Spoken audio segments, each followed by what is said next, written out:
Tes, tes, tes, tes, tes, tes.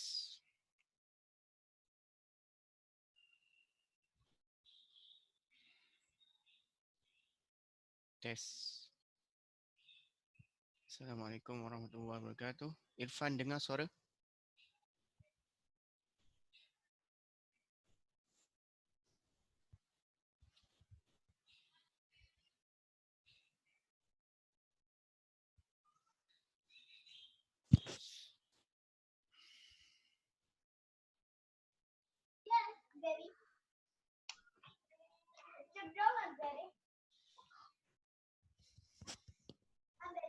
Irfan, Irfan.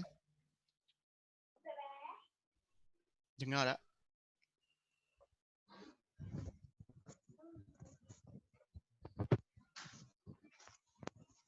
Fila dengar suara tak Fila? Ada? Dia Clear tak? Ya. Irfan? Irfan sila respon Irfan.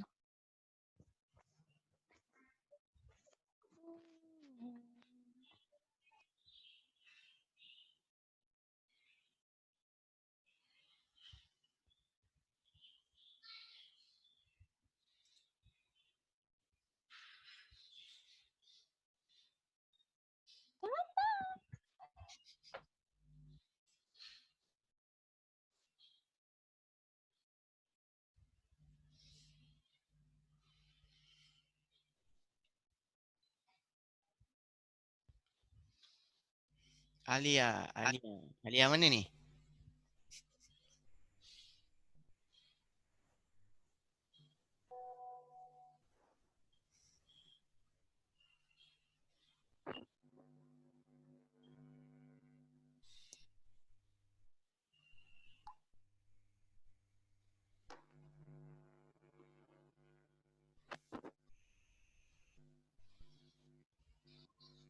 Satu, dua, tiga.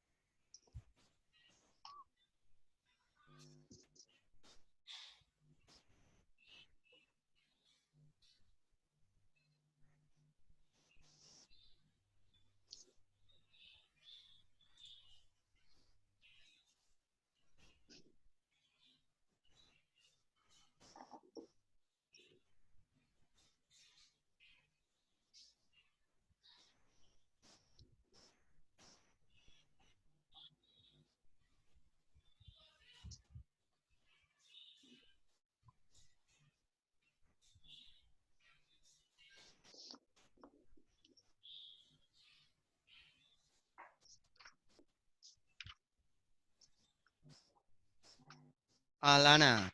Dengar Alana? Ya.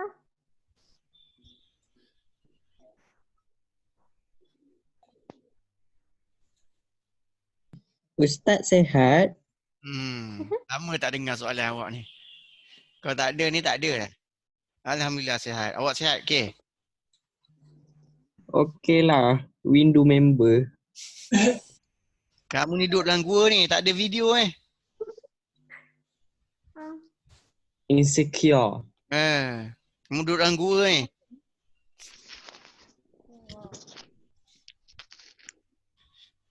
Okey. Dah ada 11, kita mulakanlah. Auzubillahi minasyaitonirrajim. Bismillahirrahmanirrahim. Assalamualaikum warahmatullahi wabarakatuh. Kita mulakan PDPC kita pada hari ini dengan bacaan doa. Auzubillahi minasyaitonirrajim. Bismillahirrahmanirrahim. Allahumma aftah alaina hikmataka wa anshur alaina min khazaimi rahmatika ya arhamar rahimin. Amin. Okey.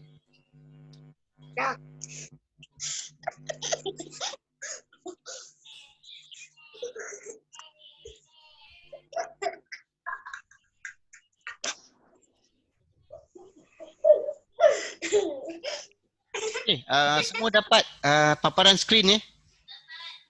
Dapat Okey. Okey, kita akan mulakan pembelajaran kita. kita sambung masih lagi dalam tajuk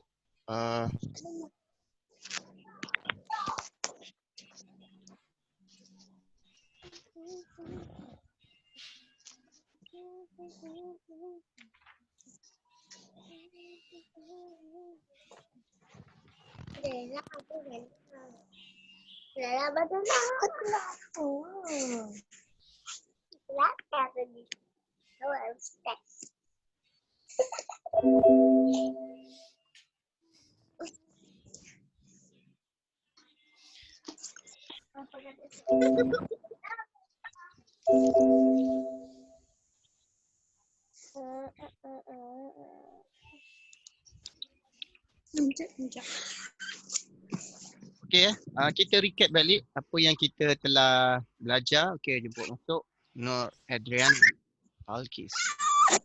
Nur Adriana Alia. Okey, kita recap balik apa yang kita belajar iaitu hijrah detik bersejarah iaitu pelajaran yang ke-21 buku teks muka surat 157. Okey, kalau sesiapa yang telah ikut kelas sebelum ini telah sentuh yang pertama iaitu kita telah sentuh tentang maksud hijrah Rasulullah.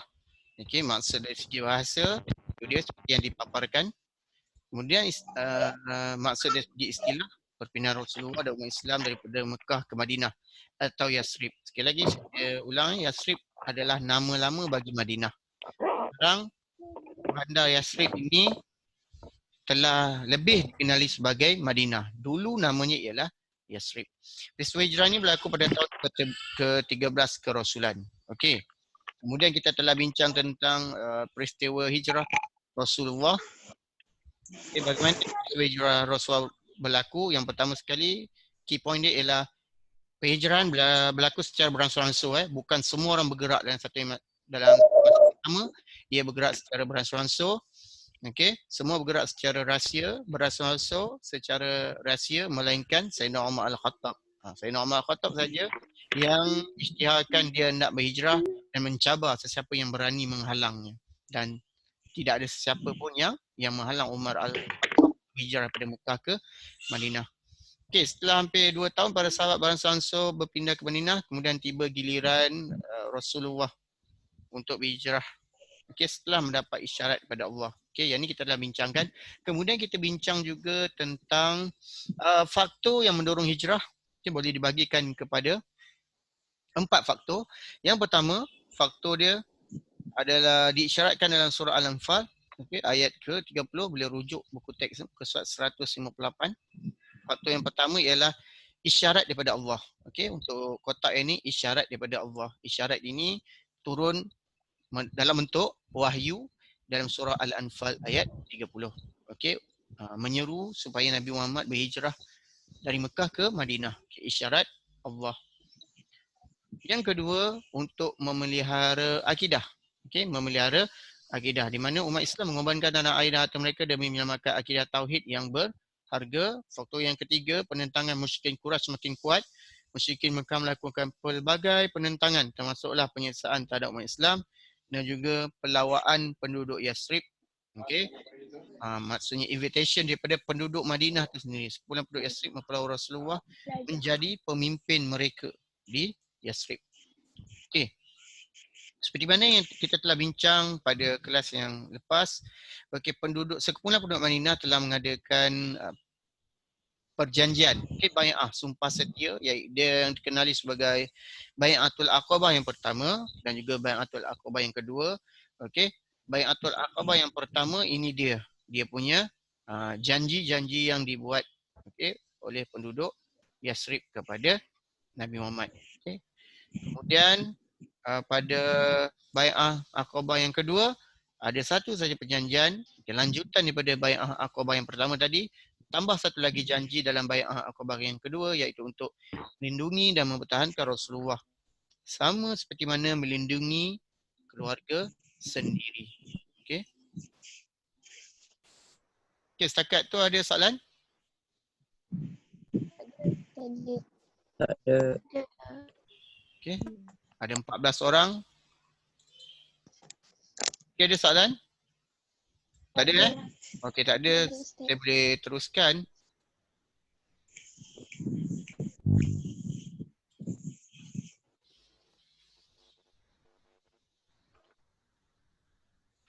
Okey, kita sambung di mana yang kita berhenti iaitu kita dalam topik peristiwa penting semasa hijrah Rasulullah. Okey, peristiwa penting semasa hijrah Rasulullah. Yang pertama, okey, tengok sini ada nombor 1. Okey, boleh nampak semua nombor 1 saya sedang berpusing ni? Boleh. Boleh okey. Tengok dekat sebelah sini pula. Okey, ni kawasan area sini Kawasan peta sini. Nombor 1. Okey, apa berlaku di sini? Rasulullah keluar rumah bersama-sama Sayyidina Abu Bakar menyusuri jalan yang tidak biasa dilalui orang ramai. Ini adalah salah satu daripada plan ataupun perancangan berhijrah. Okey, lalu jalan yang orang lain tak biasa lalu. Okey.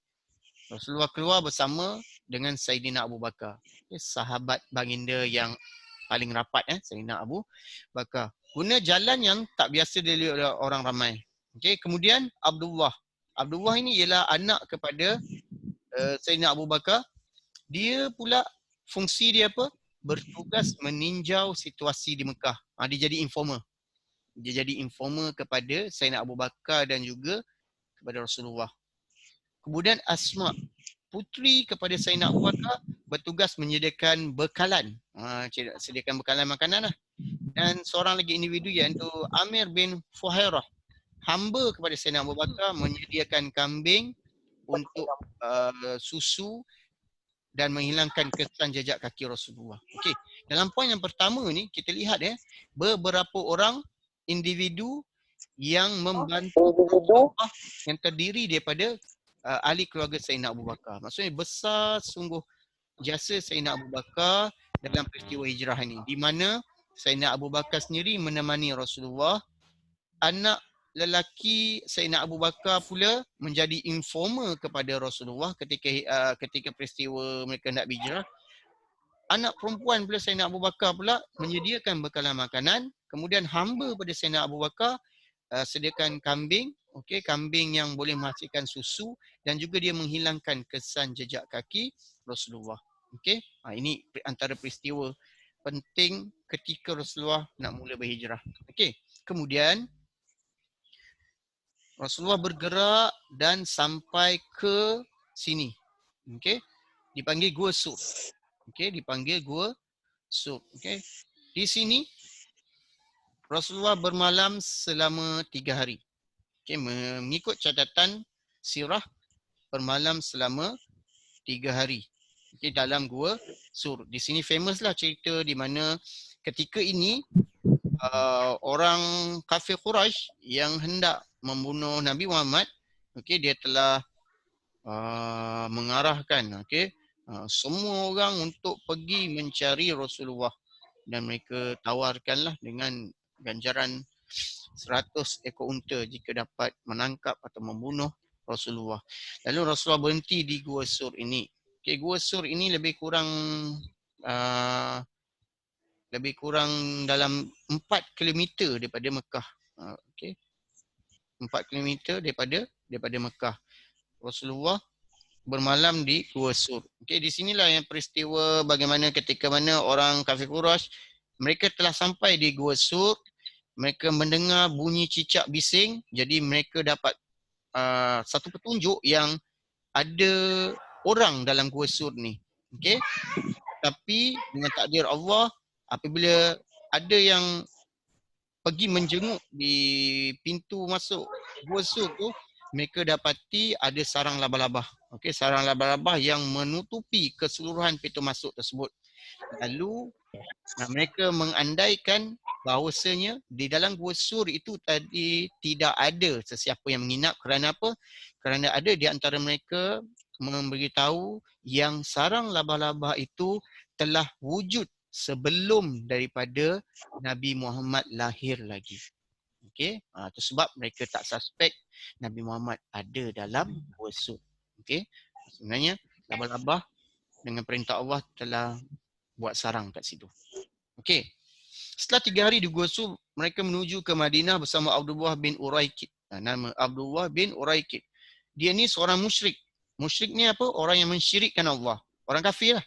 Tetapi orang kafir yang jujur sebagai penunjuk jalan. Dia ni Abdullah bin Uraikid macam Waze lah, Waze. Waze. Tolong tunjuk jalan. Okey? Okey, setakat ni. Nombor 1, nombor 2. Ada soalan tak? Ada. Tak ada eh? Tak ada. Okey. Kemudian kita gerak. Nombor 3. Mereka teruskan perjalanan ke sini. Nombor 3. Okey.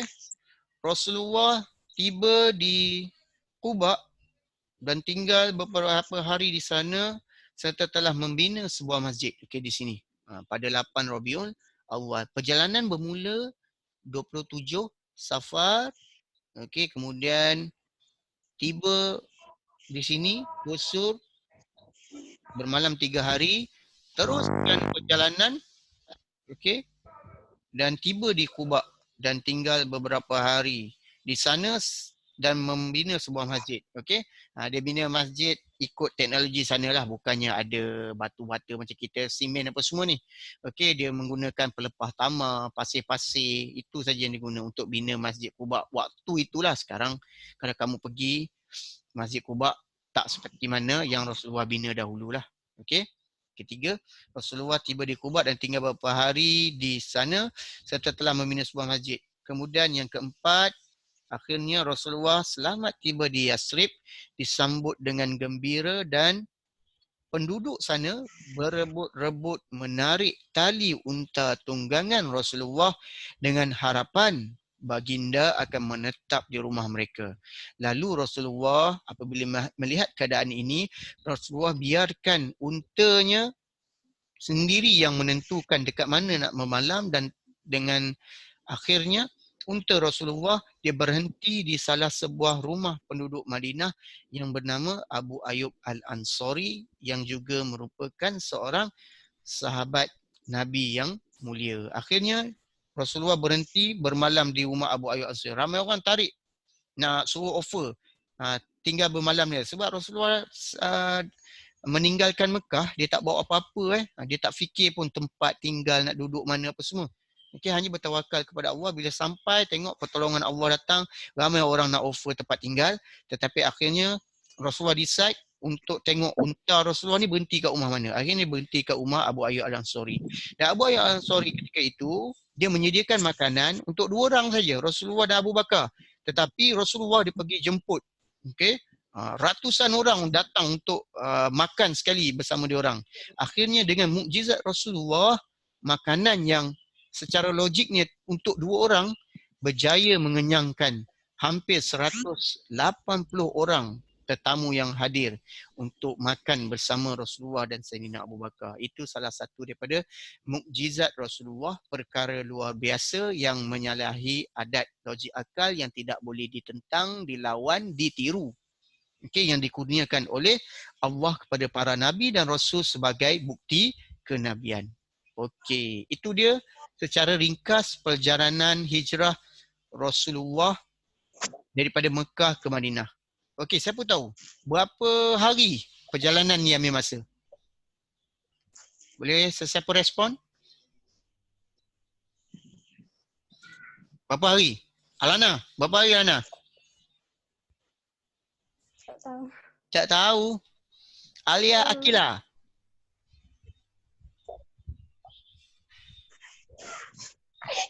Tak tahu. Tak tahu tidak? Okey, hentamlah.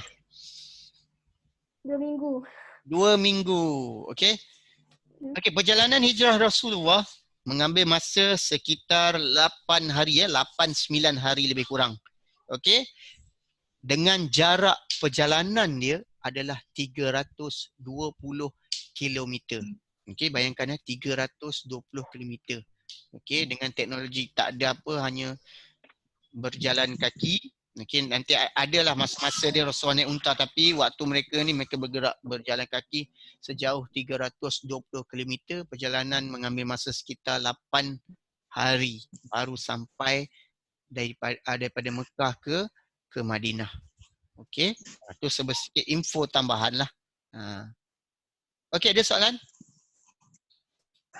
Tak ada. Ada eh? Ada.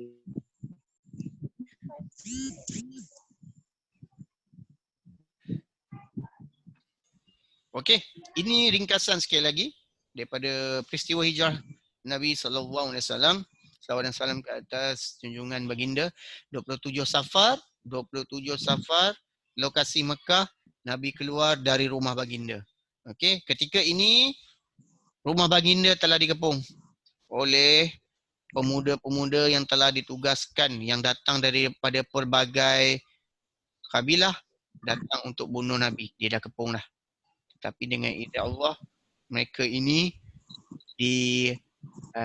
tertidur, mengantuk dan tertidur, dan akhirnya Rasulullah keluar dengan selamat. Okey, 27 Safar. Kemudian Nabi berada di Gua Sur selama 3 hari. Okey, kemudian continue perjalanan 1 Rabiul Awal, melakukan hijrah ke Yasrib. 8 Rabiul Awal tiba di Quba. Okey, dan mengasaskan masjid di sana. Sempat lagi, dan akhirnya 12 Rabiul Awal tiba di Yasrib. Okey, 12 Rabiul Awal. Lebih kurang ngam-ngam tarikh lahir Rasulullah juga. Okey, semua ni perjalanan mengambil sekitar dalam 8 hari. Okey.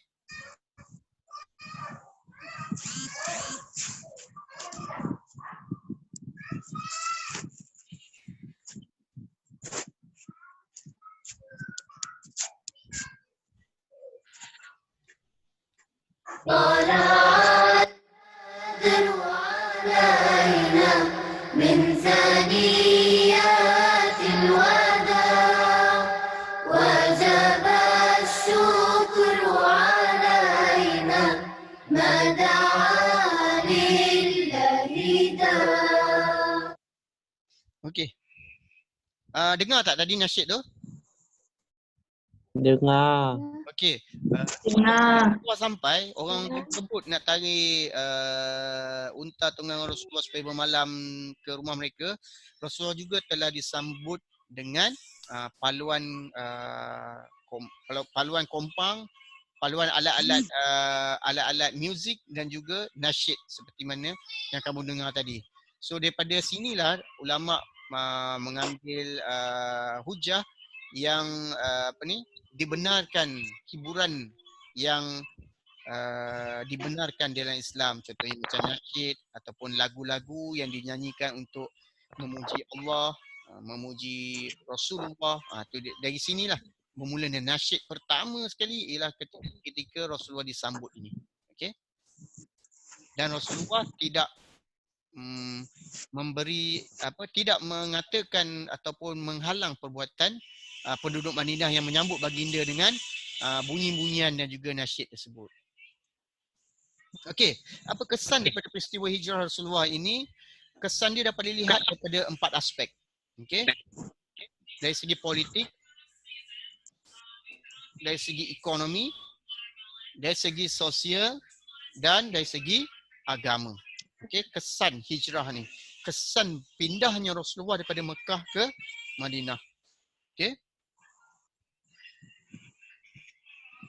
Ajaran Islam semakin tersebar kerana dakwah dapat dilaksanakan secara lebih terbuka. Okey.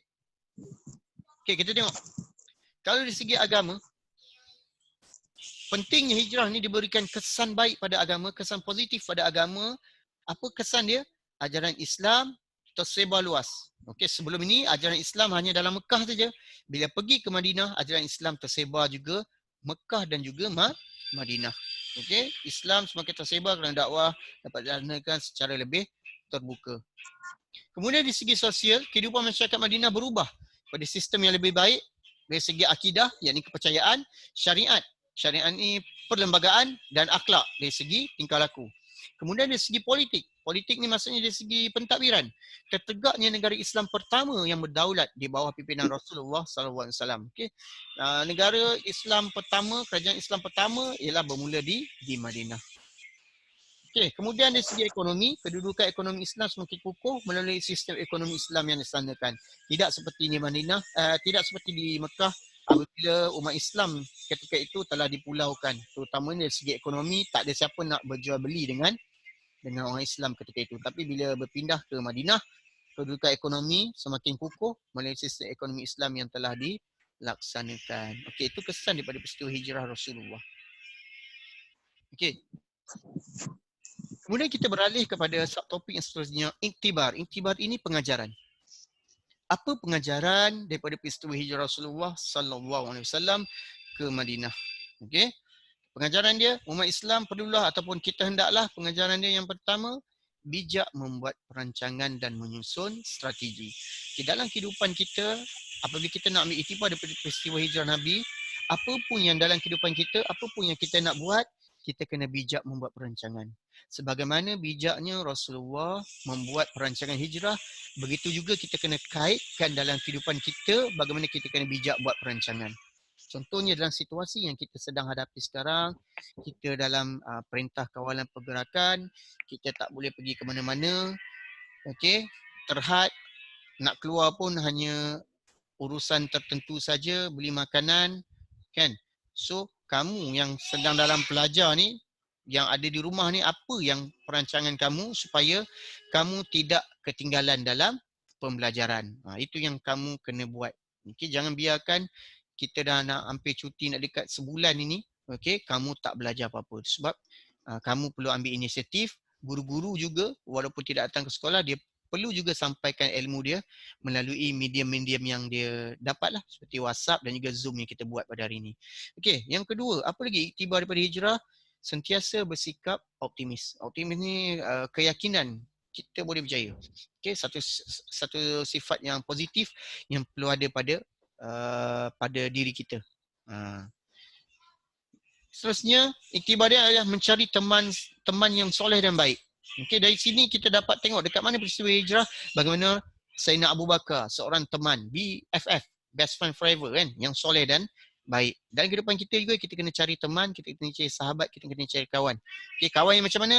Kawan yang boleh membawa kita ke arah kebaikan. Okey, daripada mana kita ambil ini? Daripada peristiwa hijrah ini. Bagaimana Rasulullah mempunyai seorang sahabat yang baik, bukan saja sahabat itu baik, sahabat itu gunakan ahli keluarga dia untuk bantu melancarkan hijrah Rasulullah ini, dan akhirnya Rasulullah selamat tiba di Yathrib. Okey. Kemudian pengajaran seterusnya ialah sabar dan tabah menghadapi halangan. Okey. Kerana agar bagi untuk supaya contoh ni nota yang dibuat untuk kamulah. Okey. Kadang-kadang soalan kebat keluar daripada sini. Okay, umat Islam perlulah bijak membuat perancangan dan menyusun strategi supaya mendapat kejayaan. Contohnya kan, sentiasa bersikap optimis. Okey. Apa sesuai kat sini? Agar ataupun bagi atau supaya hidup diberkati Allah. Okey.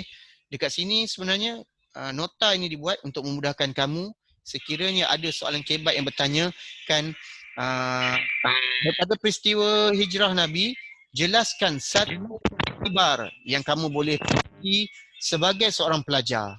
Yang ni poin yang paling poin yang paling cantik untuk kamu buat jawapan. Sebagai seorang pelajar daripada peristiwa hijrah, okey, saya mengambil iktibar yang sebagai murid kita perlu mempunyai perancangan dan menyusun strategi dalam menuntut ilmu. Okey, supaya apa? Supaya supaya kita mendapat kejayaan di dalam kehidupan di dunia dan di akhirat. Itu contohlah. Okey.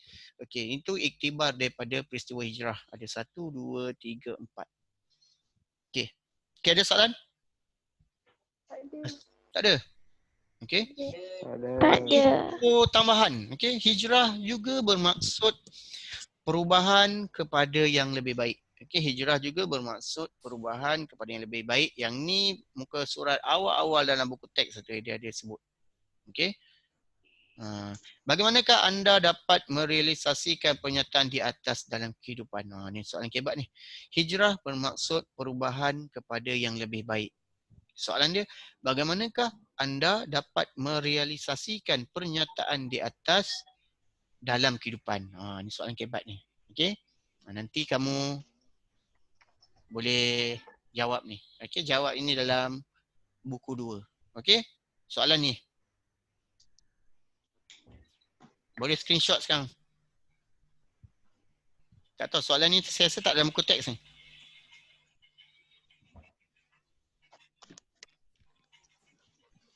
Okey? Saya nak awak jawab soalan ni. Masa pun dekat habis ni. Buku 2? Buku 2 ya. Buku 2? Buku 2. Okey. Kalau tak ada, jangan susah hati, boleh buat buku 3, tak ada masalah. Nanti boleh koyakkan balik, tampal balik di buku yang sepatutnya. Okey? Ni. Untuk cepat screenshot saja soalan ini. Nanti malam ni boleh jawab. Okey? Ni soalan ni. Okey, dapat semua? Dapat tak? Dapat. Dapat. Dapat. Okey, ada soalan. Fatin, ada soalan Fatin? Amir Azmi. Amir Azmi ni dua apa Dua link.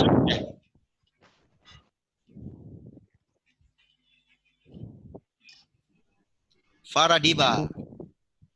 Faradiba? Yes. Are you listening? Yes. Yeah, yes. Okay. Okay, ada soalan? Okay, kalau tak ada. Okay, kalau tak ada. Okay, cukup sekadar di sini saja untuk kelas kita pada hari ini. InsyaAllah kita akan sambung lagi. Apapun tunggu WhatsApp. Sebenarnya kemungkinan esok waktu yang sama ada. Mungkin juga tidak ada, tapi bergantung. Awak tunggu saja WhatsApp yang akan di-forwardkan oleh sahabat-sahabat kamu lah. So sebelum Nazuddin. ya, ada soalan. Ustaz. Yep.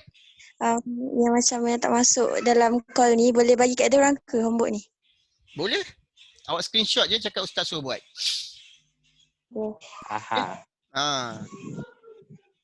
Okey, soalan lain ada? Ada soalan? Tak ada Okey, insya-Allah kita akan adakan lagi sesi Zoom ini untuk sambungan seterusnya. Saya rasa tajuk ni dah habis ke?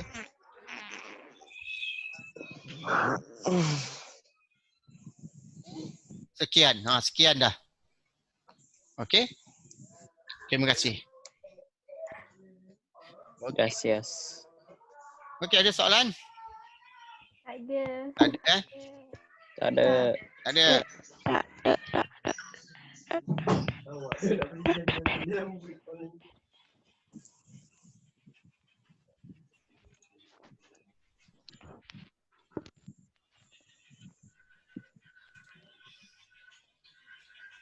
Okey, jika tidak ada soalan, okey, saya sudahi dengan wabillahi taufiq wa hidayah. Assalamualaikum warahmatullahi wabarakatuh. Okay, sehingga berjumpa lagi. Terima kasih di atas masa yang semua berikan. Okey, insya-Allah kita akan adakan lagi kelas. Mungkin esok ada, mungkin tidak ada, tapi insya-Allah saya akan cuba adakanlah di waktu yang sama. Tapi tunggu apa-apa pun tunggu WhatsApp dan sila jemput lagi friend-friend yang tak pernah masuk pun kali pertama, first pun tak pernah nak join. Nanti rugi kalau ada apa-apa soalan tak dapat nak tanya nanti. Tak tahu, takut nanti kita pun tak tahu bila lagi nak masuk ke sekolah. So sementara tu kita terpaksa ni dululah pembelajaran menggunakan Zoom ni. Okey. Ustaz. Ya. Ustaz. Ya. Peperiksaan mula bila? Okey, disebabkan tempoh ini telah dilanjutkan, maka kami guru-guru pun tidak diberitahu peperiksaan ini bila pula. Unit peperiksaan belum keluarkan tarikh baru. Okey, sepatutnya peperiksaan sekitar mungkin waktu awak puasa ataupun lepas raya tu dah exam. Tapi sekarang ni sebab dah ni mungkin ditolak ke belakang lagi. Okey? Cuma tak pasti bila. Okey, jadi sekadar itu saja. Sekali lagi saya ucapkan terima kasih. Wabillahi taufiq wa hidayah. Wassalamualaikum warahmatullahi wabarakatuh. Dan sehingga jumpa lagi.